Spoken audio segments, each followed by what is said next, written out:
জি, আমি খুবই ভালো আছি। সব মিলিয়ে ভালো চলছে। এটা আসলে একটা ভালো লাগার জায়গা। কারণ শহরের বুকে লোকসংস্কৃতিটাকে এভাবে ধরে রাখার যে চেষ্টা, এটা খুবই ভালো লাগছে। এজন্য আমাদের সময় পত্রিকাকে অনেক ধন্যবাদ জানাচ্ছি আসলে। ভালো লাগছে। না, ওইরকম কিছু না আসলে। আসলে এই অনুষ্ঠানটা একান্তই আমাদের নিজেদের। কারণ আমরা মিডিয়া পার্সন যারা আছি সকলে মিলিয়ে আমাদের অনুষ্ঠানটা।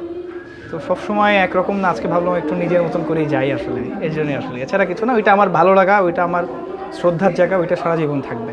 চেষ্টা করবো, ভাঙার চেষ্টা নয়। আমাকে তো মানুষ চিনবে আমার গানে, পোশাকে নয়। আর পোশাকেও কেউ কখনো বাউল হতে পারে না, সেটা হচ্ছে বাস্তবতা। তবে পোশাকটা হচ্ছে একটা কি বলে, এটা একটা সাধনার জায়গা। আমি প্রায় 23 বছর ধরে এই পোশাকটাকে ধরে রাখার চেষ্টা করতেছি, এখনও করে যাচ্ছি। ব্যস্ততার কথা যদি বলি, সত্য কথা বলতে দেশে আমাদের এখন সমসাময়িক অবস্থায় একটু অনুষ্ঠান কম। আশা করি সামনে ঠিক হয়ে যাবে সব কিছু। তবে আল্লাহর রহমতে আমি বসে নেই, দেশের বাইরে অনেক শো চলছে। যেরকম লাস্ট 4 মাস আগে আমি ইউরোপে প্রায় 7টা দেশে অনুষ্ঠান করে আসলাম। আসার ঠিক 4 মাসের মাথায় আবার ইংল্যান্ডে সফরে গেলাম, ওখানেও বাউল উৎসবে ছিল। আশা করছি আবার সামনে আগামী 1-1.5 মাসের ভিতরে আবার হয়তো ইংল্যান্ডে যাওয়া হতে পারে বা কানাডাতে। এটা আমার খুব ভালো লাগার জায়গা যে আমি ইন্টারন্যাশনালভাবে আমি আমার দেশের সংস্কৃতিটাকে ধরে রাখতে পারতেছি, প্রচার করতে পারছি। এটা ভালো লাগে। ভবিষ্যৎ হোক নিরাপদ, বিনিয়োগ হোক বিশ্বস্ত, আর আমার পছন্দ সল্ট বে। ওয়েলকাম টু সল্ট বে।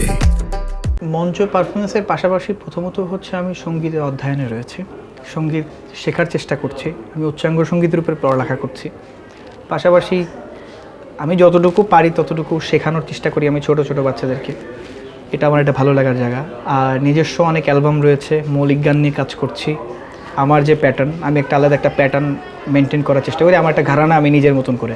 কারণ আমার ছোটোর থেকে একটা চাওয়া ছিল যে আমি বাজবো, যে কয়দিন বাজবো আমি ফুটপথের ব্র্যান্ড হই, তাও আমি নিজে একটা ব্র্যান্ড হয়ে থাকবো। আমি আমার মতন করে বাঁচতে চাই। তো সেখান থেকে আমি আমার নিজের কিছু গান বের করার চেষ্টা করছি।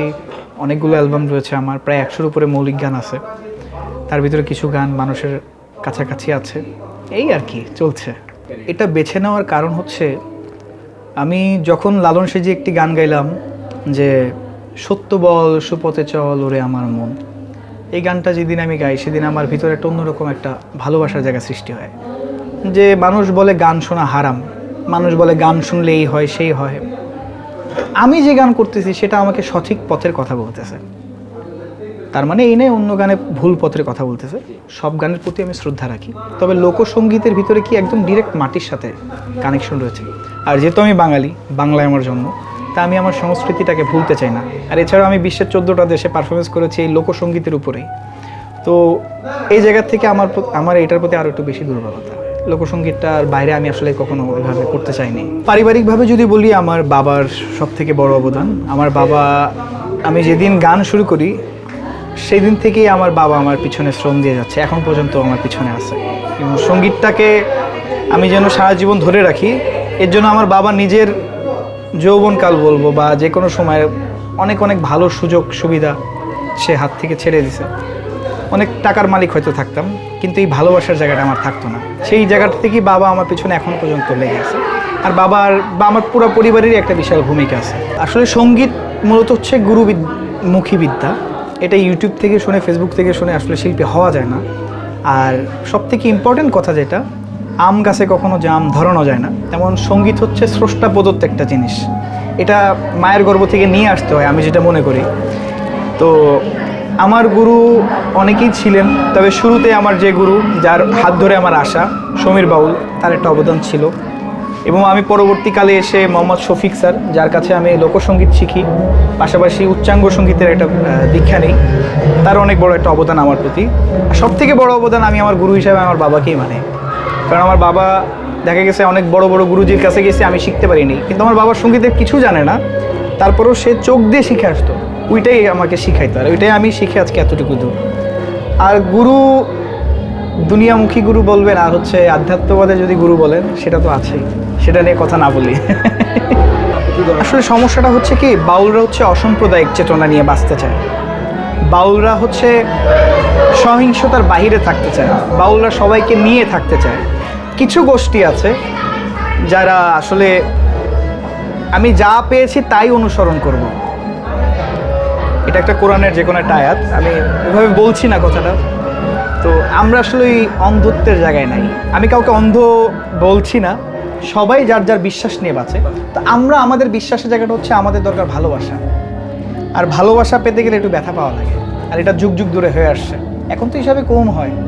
যখন লালন সাইজিরা বাউল গান গাইতেন, লোকসঙ্গীতটাকে চেষ্টা করতেন, তাদের কাছে গান আসতো, গান লিখতো, তখন তো তাদের উপরে আরও বেশি অত্যাচার হতো। শেষে সব কিছু থুয়ে লোককুল ছেড়ে দিয়ে তারা সেই জঙ্গলে যেয়ে বাস করতো, তারা আলাদা আখড়াতে থাকতো। তো এটা আসলে খুব খারাপ লাগে।